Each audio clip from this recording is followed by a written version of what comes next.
안녕하세요. 저는 막장 드라마에서나 보던 일들을 겪고서 이혼을 하게 되었네요. 사연을 쓰는 지금도 제가 경험한 일이 맞는 건지 싶을 정도로 현실에서 일어나긴 힘든 경험을 했다 싶네요. 경험하지 않았으면 좋았을 일이긴 하지만 이미 일어난 일이니 어쩌겠어요. 이젠 그 경험으로 인해 어떠한 일에도 쉽게 흔들리지 않는 더욱 단단한 사람이 되었다 하고 생각하며 살고 있어요. 처음 남편을 만났을 때만 해도 그런 말도 안 되는 일이 저에게 일어날 거란 생각도 하지 못했는데 처음 남편은 참 다정한 사람이었거든요. 거기에다 성실하기까지 했어요. 회사 동료로 처음 만난 남편은 주변 동료들이 임무와 칭찬을 할 정도로 성실하고 성격 좋은 남자였어요. 저와는 동기지간으로 서로 의지하는 일이 많았죠. 그러던 어느 날부터 남편이 저를 보는 눈빛이 오묘하더라고요. 직장 동료를 보는 눈빛이 아닌 어딘가 모르게 끈적거리기도 하고 느끼하기도 하고요. 이런 제 느낌은 단순히 오해가 아니었어요. 저기, 윤영 씨, 나 윤영 씨 좋아해. 입사했을 때부터 첫눈에 반해서 이때까지 쭉 좋아했어. 그래서 하는 말인데 나한테 기회를 좀 주면 안 될까?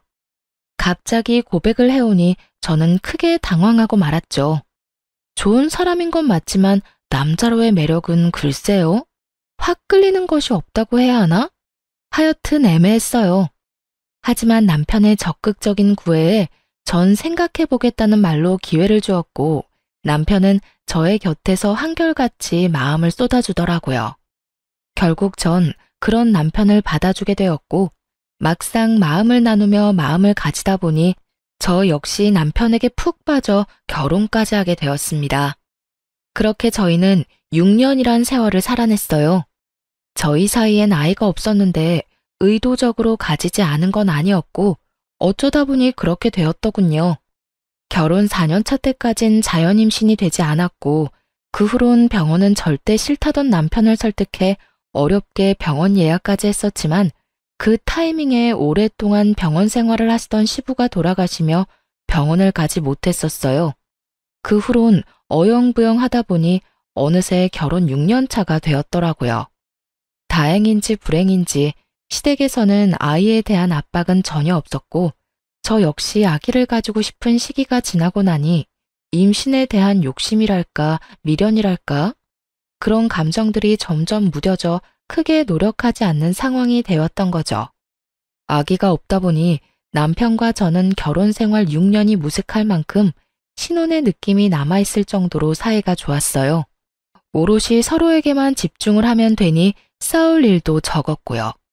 무엇보다 남편이 한결같이 다정한 모습을 보여주니 정말 남자 하나는 잘 골랐다는 생각이 들기도 했었는데 어느 날부터 그런 남편이 변하기 시작하더라고요. 서서히 변하는 것도 아닌 하루아침에 남편이 낯설게 느껴질 만큼 저를 쌀쌀맞게 대하기 시작하는데 이게 무슨 일인가 싶더라고요. 남편이 달라진 것은 말뿐만이 아니었어요. 지난 6년 동안 가끔 다투는 일이 있더라도 잠만은 한 침대에서 자야 한다며 제 옆에 꼭 붙어 자던 남편이었는데 변했다고 느낀 순간부터 회사 일이 바빠 일을 마저 보고 자야 한다며 안방이 아닌 서재에서 자는 날들이 길어졌어요. 결국 전 이대로 안 되겠다는 생각이 들어 서운함을 비추며 말했죠.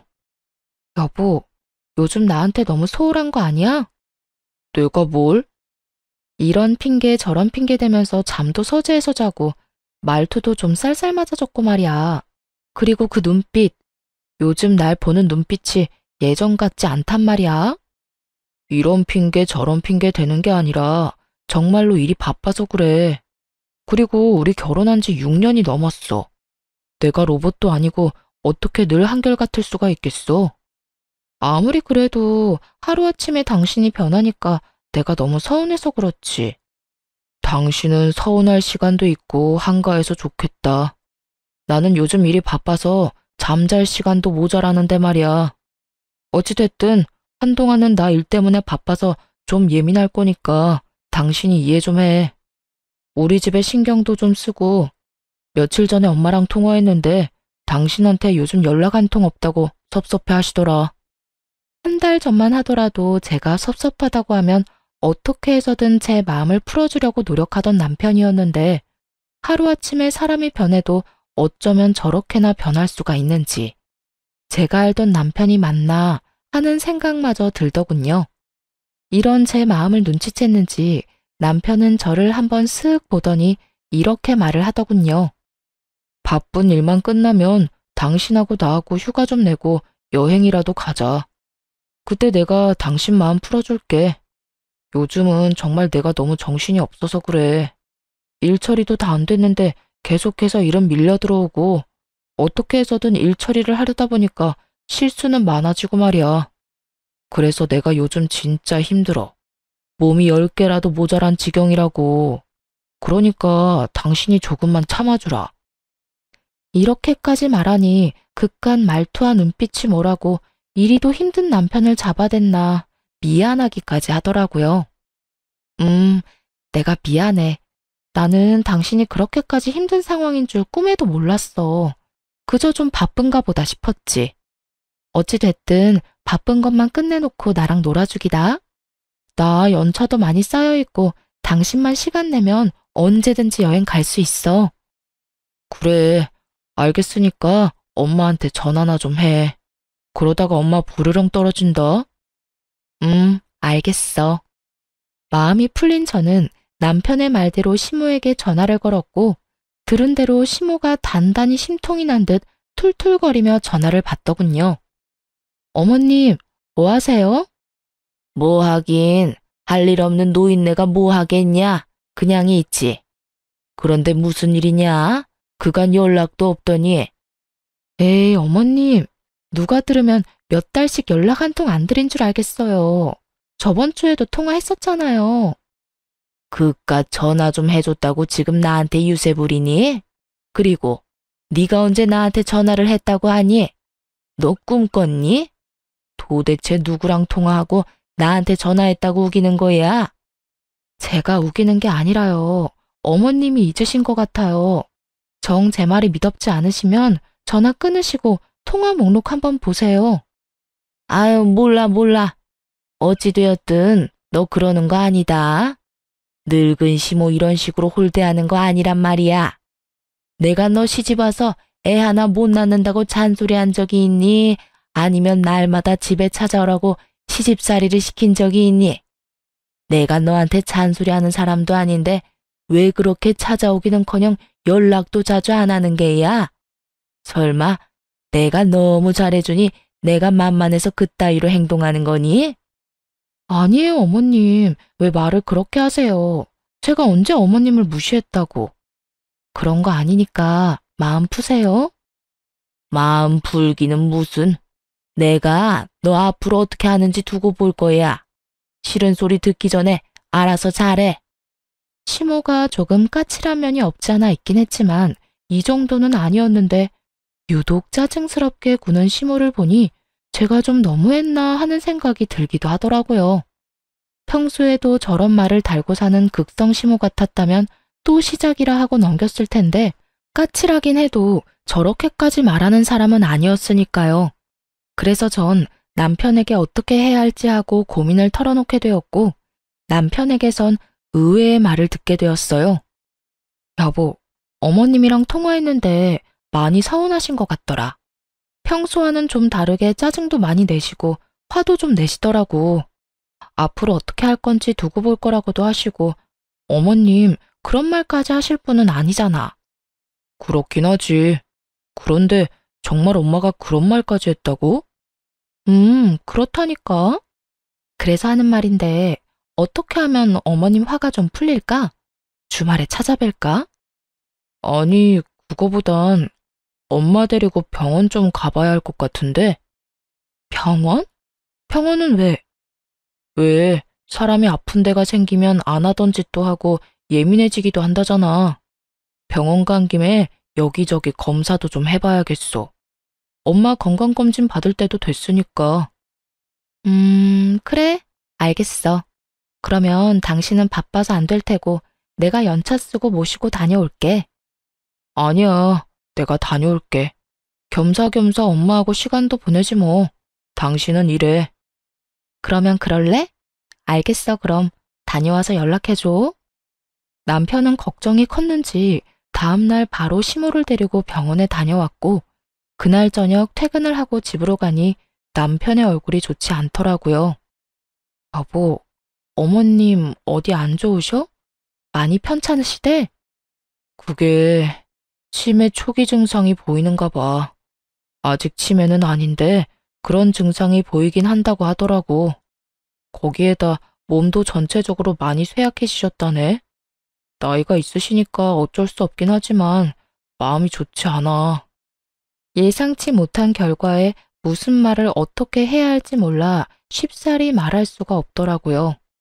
저와 남편은 아무 말도 쉽사리 할 수가 없었고 한참을 고민하던 남편이 어렵게 이야기를 꺼내더군요. 저기 여보, 나 우리 엄마 우리 집에서 모시고 싶어. 당신한텐 이런 말 너무 미안하긴 한데 몸도 정신도 아픈 엄마 혼자 두는 게 마음이 편치 않아. 혹시라도 저렇게 혼자 지내다가 큰일이라도 나면 그 죄책감에 나 못 살 것만 같아. 이대로는 일도 손에 안 잡히고 말이야. 오늘도 병원에서 결과 듣고 혼자 엄마 집에 엄마 모셔다 드리고 오는데 마음이 너무 안 좋았어.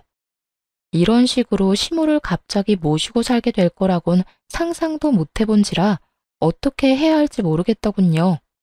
어떤 말도 쉽사리 꺼내지 못하고 있는데 문득 이런 생각이 들더라고요. 만약 우리 엄마가 이런 상황이라면 나는 어떻게 했을까 하고요. 그렇게 생각하니 쉽게 결정이 섰어요.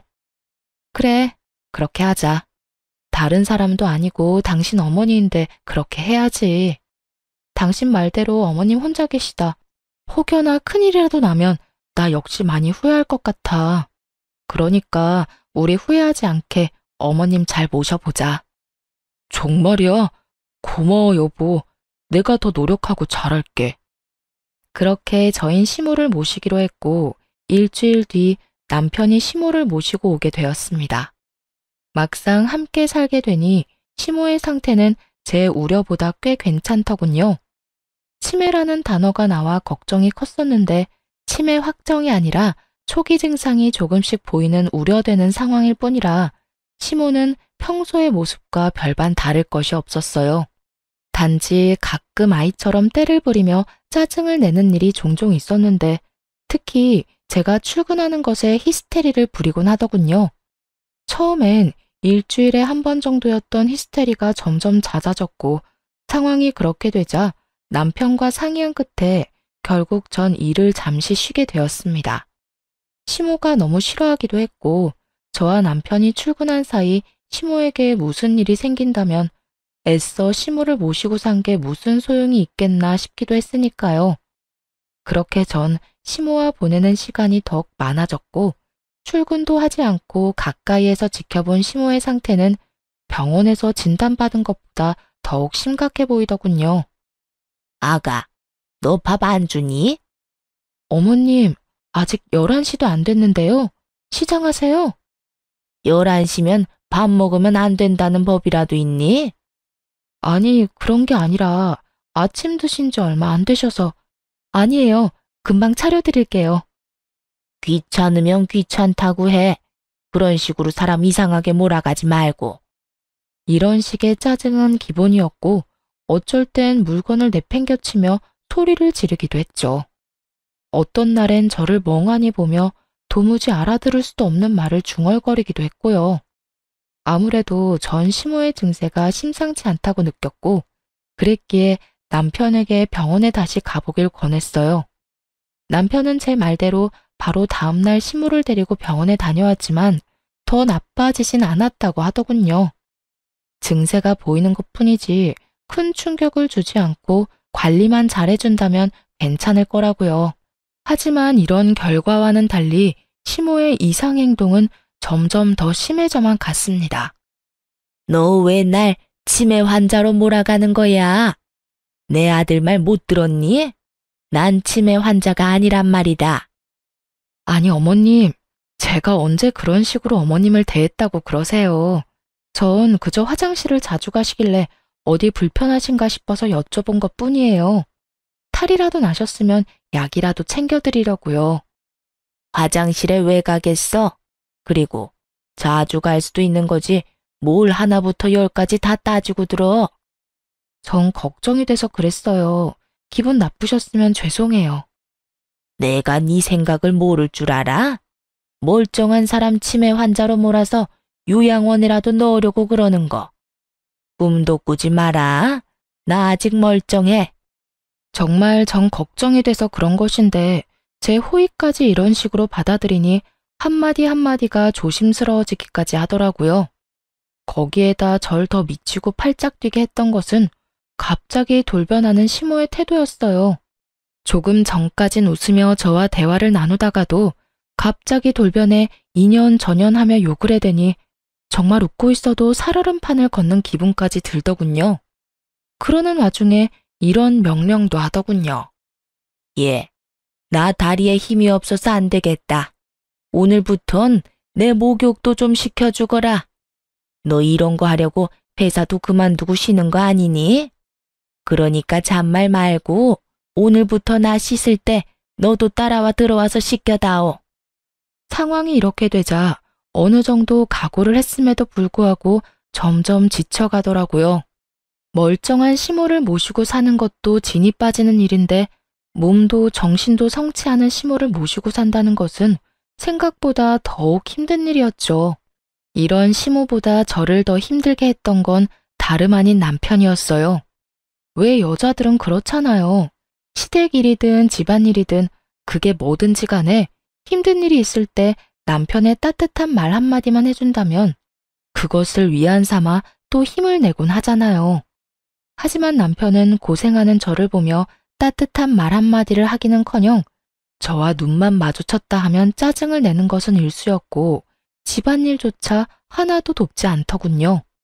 퇴근하고 돌아온 남편이 하는 것이라곤 그저 먹고 씻고 자는 것뿐이었어요.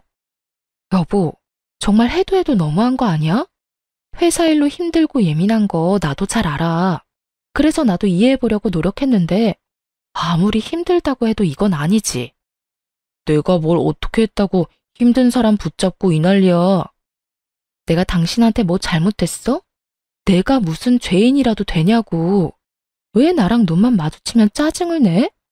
거기에다가 내가 이 집 식모야? 내가 이 집 요양보호사라도 되냐고. 하루 종일 어머님 쫓아다니면서 뒤치다꺼리 한다고 힘들어 죽겠는데 당신은 퇴근하면 차려준 밥 먹고 씻고 자기 바쁘고. 이게 뭐야? 왜 나만 다 희생하면서 살아야 하냐고. 그러면 나보고 어쩌라고. 나도 회사 그만두고 집에 당신이랑 엄마랑 옹기종기 붙어 앉아서 하루 종일 손가락 빨면서 그냥 그러고 살아? 그걸 원하는 거야? 그런 말이 아니잖아. 적어도 말 한마디, 행동 한 번이라도 따뜻하게 해달라는 말이야. 그건 내가 말했잖아. 나도 회사 일이 바빠서 예민하다고. 그래서 이해 좀 해달라고 말이야. 따뜻한 말 한마디 하는데 돈이 들어? 아니면 시간이 몇 시간씩 걸려? 그런 것도 아니잖아. 내가 원하는 건 오늘 하루도 수고했다, 고생했다. 고작 이런 것들인데 그런 것들도 못 해주는 거야? 예민하면 그런 말도 못 하는 거야, 당신은? 내가 이런 취급이나 받으려고 회사도 그만두고 어머님까지 모시는 줄 알아? 적어도 나한테 미안하고 고마운 마음 정도는 있어야 하는 거 아니야? 이런 식으로 사람 몰아붙일 거였으면 모신다고 하지 말지 그랬어. 착한 며느리인 척, 마음 넓은 척 하면서 엄마 모신다고 할 때는 언제고 이제 와서 공치사라도 늘어놓고 싶은 거야? 그런 거야? 그런 말이 아니잖아. 그저 나도 밖에서 일하는 것만큼 힘들다고 이야기하는 거라고. 그 힘듦 속엔 당신의 무관심이 크다고 말하는 거고. 그렇게 힘들면 엄마 나가라고 해. 나한테 와서 관심이 부족하다면서 잔소리하지 말고. 도저히 말이 통하지 않더군요. 상황을 해결해 보려는 노력은커녕 싸우려고 작정한 사람처럼 보이기까지 했으니까요. 더 말해봤자 싸움만 커질 것 같아 제가 먼저 자리를 피해 거실로 나와버렸고 거실엔 저희 이야기를 다 들었는지 시모가 저를 노려보더라고요. 어머님, 다 들으셨어요? 다 들으라고 그렇게 고래고래 소리를 질러댄 거 아니니? 내가 힘들게 하면 얼마나 힘들게 했다고 내 아들을 쥐잡듯이 잡아대는 거야? 네가 뭔데 내 아들한테 감히 그딴 소리를 짓거려대는 거냐고. 어머님, 전 그게 아니라요. 그저 그이한테 좀 섭섭해서 그랬어요. 섭섭? 네가 섭섭할 게 뭐가 있다고? 아무것도 하는 것도 없으면서 넓은 집에서 남편이 벌어다 주는 돈으로 편하게 살면서 뭐가 섭섭한 게 있냐고. 아주 호강이 늘어지셔서 시간이 남아 도는가 보지? 그러니 쓸데없는 걸로 남편 드잡이나 하고 있지. 아무것도 하는 게 없다뇨.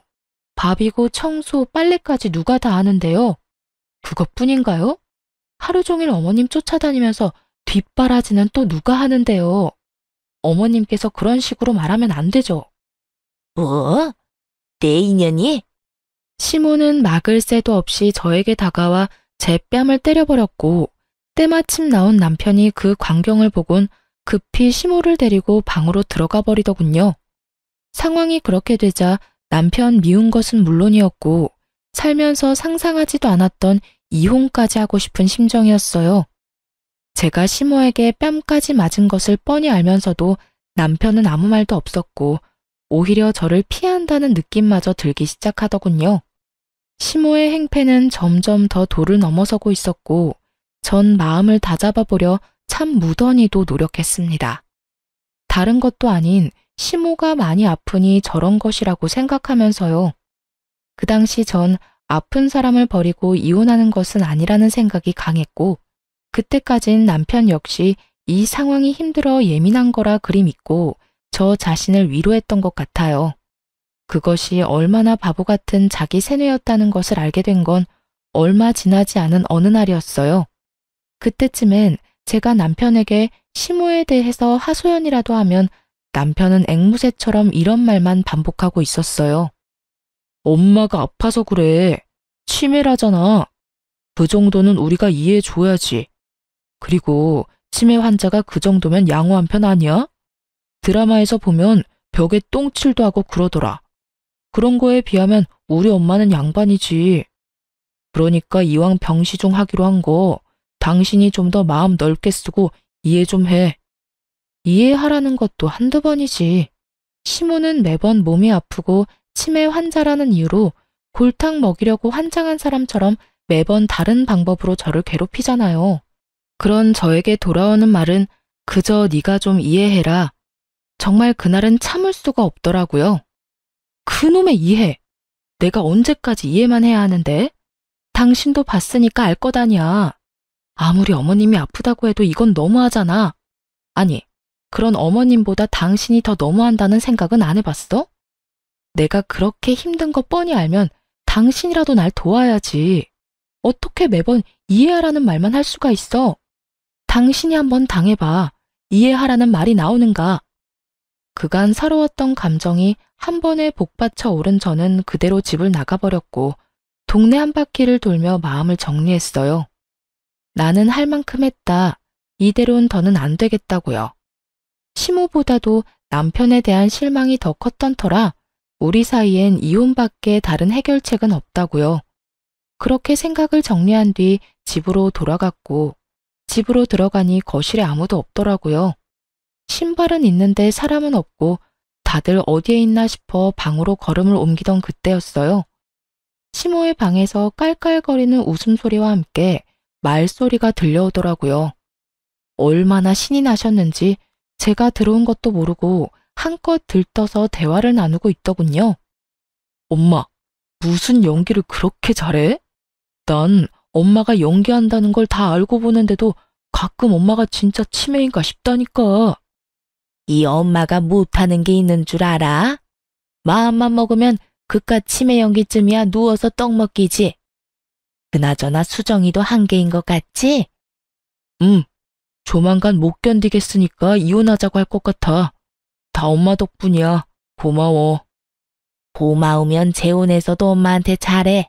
알겠어? 그럼. 그렇지 않아도 혜미가 엄마가 여러모로 고생 많이 한다고 결혼하고 나면 엄마한테 진짜 잘할 거라고 했어. 혜미는 얼굴도 예쁜 것이 말까지 어쩜 그렇게 예쁘게 하니? 거기에다 능력까지 좋다며? 그 혜미가 사는 아파트도 자기 명이라고 했나?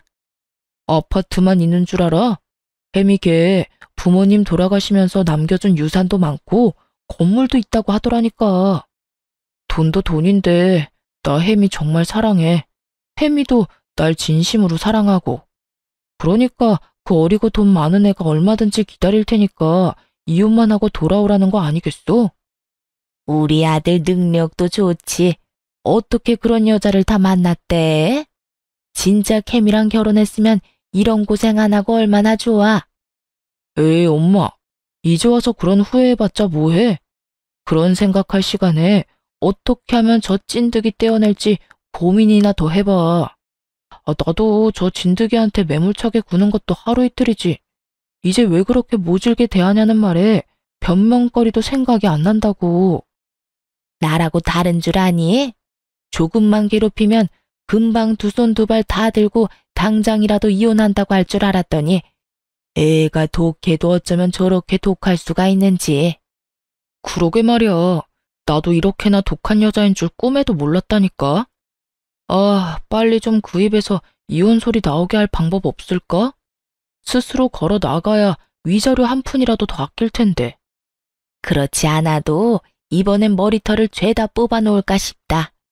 그때 네가 말리지만 않았더라도 머리털을 다 뽑아놓고 제발 이혼해달라고 빌게 만들 수 있었는데 그때 왜 말린 거야 도대체? 그땐 갑자기 엄마가 손찌검까지 하니까 나도 놀래서 그랬지. 넌 그게 문제야. 착해 빠져서는 이번엔 절대 나서지 마. 알겠어? 내가 완전 치매 중증 환자처럼 미친 척하면서 난리 한번 부려줄 테니까 말이야. 알겠어. 엄마 고마워. 남편이 외도를 저지르고 있다는 것도 충격적인데 새 여자와 새 살림을 차리기 위해 계획적으로 저를 괴롭히고 있었다는 사실을 듣는 순간 다리에 힘이 다 풀리더군요. 아들의 외도를 말리기는커녕 위자료까지 아껴주며 이혼시키려고 나서서 돕는 시모라니 그 역시 과히 충격이 아닐 수 없었습니다. 제가 충격에 빠진 사이에도 두 사람의 웃음소리는 끊기지 않았고 전 그런 두 사람이 저의 존재를 눈치채기 전 재빨리 다시 밖으로 나와버렸어요. 밖으로 나와 하염없이 걸으며 아무리 생각해도 하늘이 도왔다는 생각을 지울 수 없더군요. 그렇지 않고서야 이혼을 마음먹은 타이밍에 남편의 추악한 계획을 낱낱이 다 알 수나 있었겠어요? 외도를 저질러 이혼은 하고 싶은 마당에 위자료 아끼려고 저딴 치졸한 짓거리까지 하는 인간이라니 아무리 생각해도 깔끔하게 이혼해주는 것은 아니란 생각이 들더군요. 그래서 전 이혼은 잠시 미뤄두고 복수라는 걸 결심했습니다. 제가 당한 것이 있는데 똑같이 갚아줘야 한이라도 풀리지 않겠어요? 우선 흥신소를 통해 남편의 뒤를 밟기로 했어요. 제가 모르는 무언가가 더 있을까 해서였죠. 그렇게 흥신소의 연락을 기다리는 동안 감쪽같이 치매 연기를 하며 저를 못살게 굴었던 시모에게 하나하나 다 갚아주기 시작했어요. 시모의 괴롭힘은 주로 남편이 출근하고 난 후에 시작되곤 했는데 남편과 작당 모의를 하고 난 다음 날은 아예 작정하고 유독 심하게 히스테리를 부리기 시작하더군요. 시작은 아침 식사 자리부터였죠. 어찌 된 게 넌 시집 온 지가 언젠데 간 하나 똑바로 못 맞추니? 너 내가 아픈 환자라고 일부러 이딴 식으로 만드는 거니? 네가 병수 발드니까 이딴 음식 줘도 찍소리도 하지 말고 주는 대로 처먹으라고? 평소 같았으면 저 말에 혈압이 올랐을 테지만 뒤 꿍꿍이를 알고서 보니 진상 손님 같은 시모가 어쩔 땐 귀여워 보이기까지 하더군요.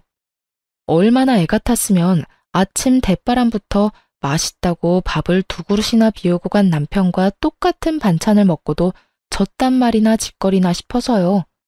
저는 아무런 대꾸도 하지 않고 어디까지 지랄을 떠나 그저 지켜보았고 그런 제 행동에 약이 오를 대로 오른 시모가 냅다 밥그릇을 집어던지며 욕설을 뱉어내기 시작하더군요.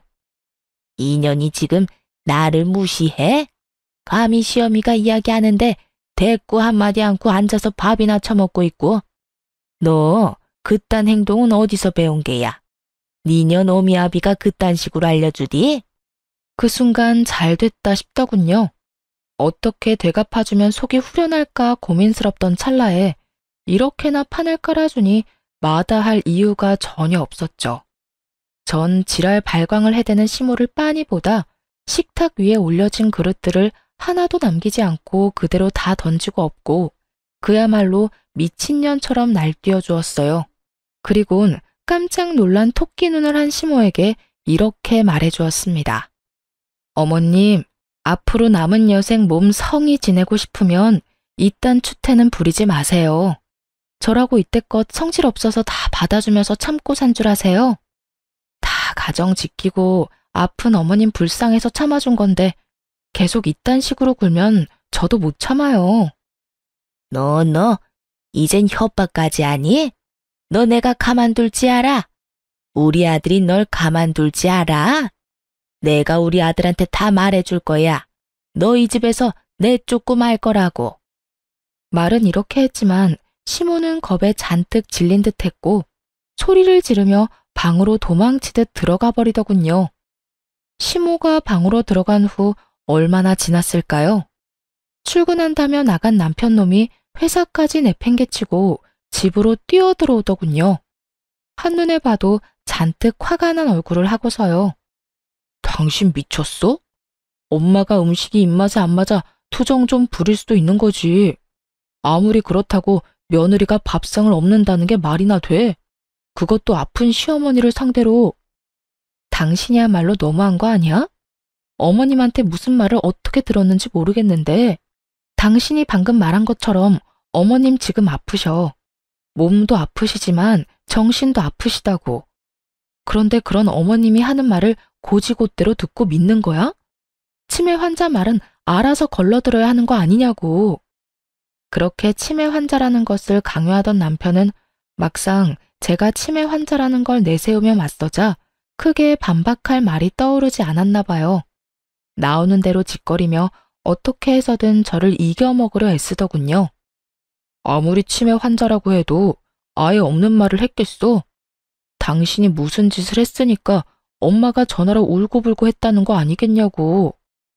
여보, 아예 없는 말을 있는 말처럼 하니까 치매 환자라고 하는 거야. 기억이 깜빡깜빡하고 현실인지 꿈인지 구분도 되지 않고. 그런 증상들이 심해지면 치매 전문 요양병원으로 보내기도 하고 말이야. 그래서 하는 말인데 어머님 이제 병원으로 모시자. 요즘 어머님 상태가 점점 더 심해지는 것 같아서 그래. 내가 최선을 다해서 한시도 떨어지지 않으려고 노력하긴 하지만 내가 기계도 아니고 매 순간 어머님만 보고 있을 수는 없잖아. 혹시나 내가 잠시라도 못 보는 사이 어머님 크게 다치기라도 하면 어떻게 해? 요양병원? 병원은 무슨 병원이야. 그런 데는 아픈 사람들이 가는 곳이잖아. 제대로 걷지도 못하고 정말 정신 나간 사람들이 가는 곳.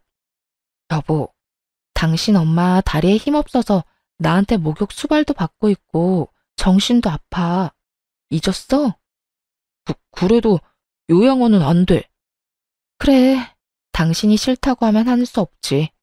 하여튼 여기서 상황이 더 안 좋아지면 요양원 알아볼 테니까 그런 줄 알아. 나 좀 피곤해서 그러는데 어머님이 엉망으로 만든 거 당신이 좀 치워. 아침부터 어머님이 난리치셔서 너무 지친다. 어? 이걸 나보고 치우라고? 왜? 치울 줄 몰라? 몰라도 해. 이제부터 배워야지. 우리 엄마 아니라 당신 엄마잖아. 앞으로 당신도 나서서 좀 도와. 저는 그대로 방으로 들어와 버렸고 조용하다 싶더니 이내 깨진 그릇 치우는 소리와 궁시렁거리는 남편의 목소리가 들리더군요. 그 후로도 시모가 절 괴롭히려는 시도는 많았지만 시작이 힘들어서 그렇지 한번 되갚아주고 나니 두 번째, 세 번째는 쉽더군요. 아니, 쉬운 거를 넘어 즐겁기까지 했습니다. 시모가 먹는 것, 씻는 것 등으로 저를 괴롭히려 안간힘을 쓰면 저 역시 그럴 때마다 솥에 밥을 해서 준다거나 찬물로 샤워를 시켜버리는 등 가차없는 복수를 해주었으니까요. 한마디로 입을 뗄 때마다 더 큰 보복으로 시모를 대하고 있었죠. 상황이 그렇게 되자 시모는 도저히 안 되겠다 싶었는지 남편이 퇴근하는 순간을 맞춰 밑도 끝도 없이 제 머리채를 잡고 흔들더군요. 인연, 너 잘 걸렸다. 내가 너 벼르고 있었어. 이제 어떻게 할 거냐? 내 아들도 다 보고 있다 이거야. 오늘 나 살고 너 죽는 날이다 인연. 이거 놔요. 이거 당장 놓으라고요. 싫다. 내가 이때껏 얼마나 참았는데 이걸 놓겠어? 내가 말했지? 오늘 너 죽고 나 사는 날이라고. 어디 한번 죽어봐라. 분명 놓으라고 경고했어요.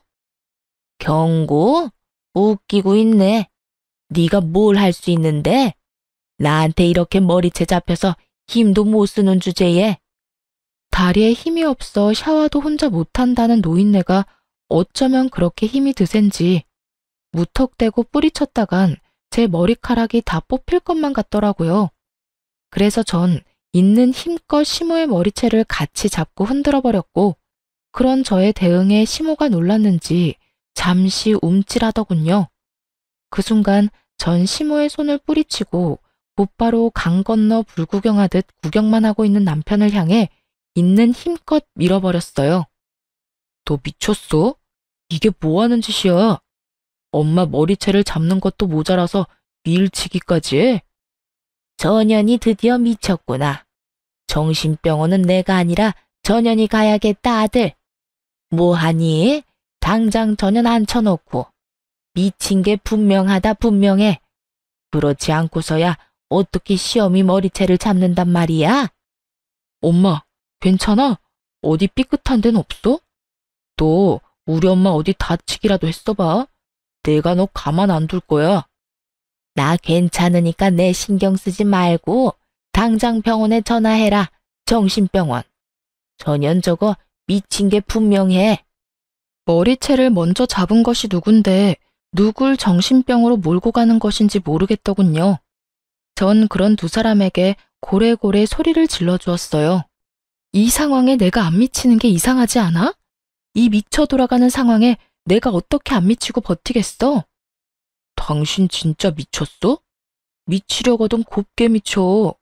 어디서 우리 엄마한테 폭력이야? 머리채는 누가 먼저 잡았는지 잊었나 봐. 치매 걸린 네 엄마가 내 머리채 먼저 잡은 거 못 봤어? 네 엄마는 내 머리채 잡고 흔드는데 나는 가만히 있어야 해? 아, 맞다. 네 엄마 치매 아니었지 참. 그게 무슨 소리야. 우리 엄마 아픈 거 당신도 잘 알잖아. 웃기고 있네. 아직까지 모르겠니? 나 다 알아. 두 사람이 나 쫓아내려고 내 입에서 이혼 소리 나오게 하려고 연기한 거 다 알고 있다고. 저는 소리를 지르며 흥신소 직원에게 받은 남편의 외도 증거 사진들을 두 사람에게 던져버렸어요. 그러자 두 사람은 이제 후련하다는 표정으로 자리를 털고 일어나더니 이렇게 말하더군요. 아, 다 알았어? 그래서 당신이 근래 이상하게 굴었던 거구나. 어쩐지 이상하다더라니. 진작 다 안다고 말하지 그랬어. 아, 차라리 잘 됐어. 우리 이혼하자. 그래, 나도 연기하는 것도 힘들던 차에 차라리 잘 됐구나. 너 우리 아들하고 이혼하거라. 위자료 줘야 하는 게 좀 아깝긴 하지만 어쩌겠어. 상황이 이렇게 됐으니. 위자료 두둑하게 챙겨줄 테니 당장 이혼해다오. 어찌나 당당한지 모르는 사람이 보면 제가 외도를 저지른 것인 줄 알겠더라고요. 그 어미의 그 자식이라고 짓고 있는 표정마저 똑같은 것이 누가 더 인간 쓰레기인지 우위를 다투기 힘든 지경이었어요. 참 뻔뻔하기도 하다. 모르는 사람이 보면 내가 바람이라도 피운 줄 알겠다. 어쩌다 이렇게까지 인간 말종이 됐니? 그렇게 돈이 좋았어? 아니면 새로운 여자가 좋더니? 돈도 좋고 새로운 여자도 좋았지. 말이야 바른 말이라고. 당신한테 돈도 많고 얼굴도 잘생긴 젊은 남자가 이혼하고 오라고 하면 당신 같으면 안 흔들릴 자신 있어? 당신도 마찬가지야. 사람 마음 다 똑같다고. 아, 다 됐고. 그래서 이혼할 거야, 말 거야? 그래, 하자, 이혼. 그런데 당신 말처럼 쉽게 할 수는 없을 거야. 나 당신 말고 당신 엄마, 그리고 상간녀 소송까지 다 할 거니까. 그리고 재산도 크게 한몫 뜯어낼 테니까 각오하는 게 좋을 거야. 저 역시 시모에게 보복은 할 만큼 했고, 더는 그런 인간들과 한 지붕 아래 살고 싶지도 않았기에 이혼을 통보하고 그 집을 나와버렸습니다. 생각보다 이혼 진행이 길어졌지만 결과는 제 생각보다 더 좋게 끝이 났습니다. 판결이 나던 날 얼마나 후련하던지 법원 앞에서 크게 웃었던 기억이 아직도 생생하네요. 이혼이 끝이냐고요? 그럴 리가요. 그깟 위자료 좀 받았다고 제가 그리도 크게 행복하게 웃었을까 봐요. 흥신소를 통해 알게 된 것인데 능력 좋고 돈 많은 그 상간녀는 사실 도박 중독자이더군요. 손모가지를 잘라내야 끊을 수 있는 것이 도박이라는 말이 있을 만큼 상간녀는 그 명성에 걸맞게 죽은 부모에게 상속받은 재산을 다 말아먹어가는 와중에도 도박을 하고 다니고 있더라고요. 건물과 집 담보로 대출을 한도 끝까지 받아 말아먹은 것은 기본이었고 저에게 준 위자료도 마지막 티끌까지 모아준 것이었어요. 이러한 사실을 전혀 알지 못했던 전 남편은 상간녀를 만나오며 돈까지 빌려준 상태였고 상간녀는 그 돈마저 다 날려버린 후였습니다. 이러한 사실은 이혼 소송이 마무리될 때쯤에 다 밝혀졌는데 이혼만 하면 인생 역전이라고 기대했던 남편놈이 사실은 상간녀가 허울 좋은 빈털털이라는 걸 알고 좌절하던 모습이 얼마나 통쾌했는 줄 모릅니다. 그것뿐인 줄 아세요? 제 앞에서 창피한 것도 모르고 시모와 합세해 상간녀를 잡아대더군요. 이 년이 다 너 때문이야. 돈도 없는 년이 어디서 내 아들을 깨어내서 이 사기꾼 년, 이 나쁜 년. 내 돈 내놔. 내 돈 내놓으라고. 그게 어떤 돈인 줄 알고 도박으로 날려먹어. 이 도박쟁이 년아. 이거 놔. 이거 왜 이래? 내가 돈 빌려달라고 했어? 돈 필요하다니까 묻지도 따지지도 않고 준 게 누군데 이제 와서 난리야. 그리고 내 돈 가지고 내가 뭘 하든 너희가 무슨 상관이야? 이거 놔? 지금 안 놓으면 나 두 사람 신고할 거야? 이 년이 뭐라는 거야? 누가 누굴 신고해? 너야말로 내 아들 돈 빼먹은 걸로 신고당할 줄 알아. 사기죄로 신고할 거라고. 그 후론 보지 않아도 뻔하시죠? 상간녀는 폭행죄로 두 사람을 신고하고 두 사람은 상간녀를 사기죄로 신고하고 개판도 그런 개판이 또 없더라고요. 어찌되었든 저의 위자료와 재산 분배는 무리 없이 만족스럽게 잘 받게 되었고 한동안은 그 인간들을 잊고 살았어요. 이따금 떠오르지 않았다면 거짓말이겠지만 한풀이는 다 해서 그런가 속 시원히 이혼하고 나니 후회가 된다거나 생각이 난다거나 그렇지는 않더라고요. 그렇게 지내면서 염치라는 게 있다면 저를 찾아오지 않겠거니 했는데 정말 염치라고는 없는 시모가 거짓골을 하고 회사까지 저를 찾아왔더라고요. 무슨 일이세요? 아가, 잘 지내니? 안부나 물으려고 여기까지 왔을 리는 없고 저 바쁘니까 할 말만 하고 가세요. 그게 너랑 헤어지고 우리 아들 폐인이 돼버렸다. 일도 안 하고 집에 틀어박혀서 인생 말아먹은 인간처럼 술만 마시고 있다. 그래서요? 그래서 저보고 어쩌라고요? 그래서 하는 말인데 그동안의 정을 생각해서라도 내 아들하고 다시 살아주면 안 되겠니? 사람 하나 살리는 셈치고 다시 재혼 좀 해주려무나. 내가 이렇게 용서를 구하마. 내가 다 잘못했어. 네가 다시 돌아와 주면 우리 아들이 다시 예전 모습으로 돌아와 줄 것 같아서 그래. 그러니까 제발 좀 도와다오. 이러면서 울고 불고 비는데 불쌍하기는커녕 역겹다는 생각만 가득했어요.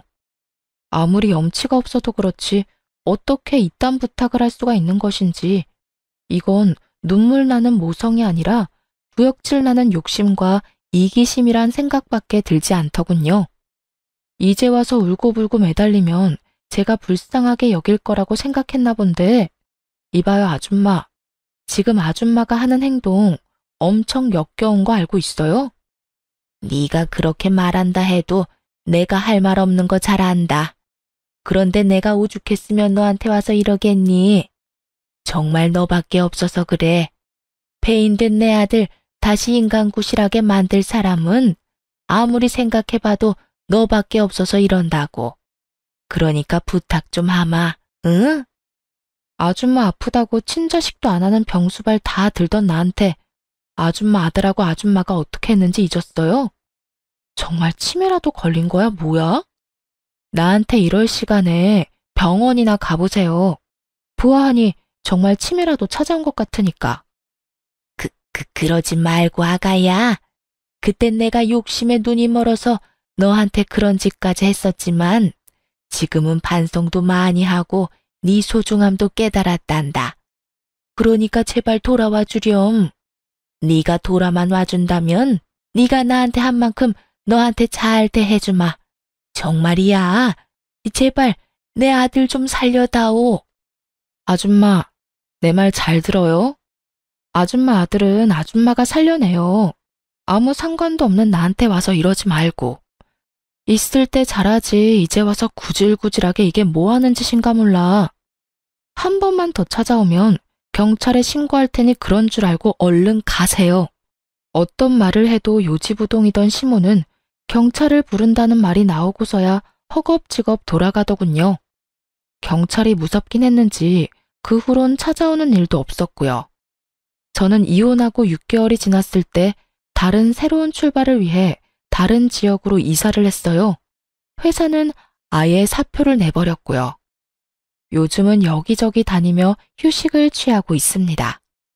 배신감이 크기도 했고 지치기도 해 새로운 날들을 위해 재충전을 하는 시간을 갖기로 한 것이었죠.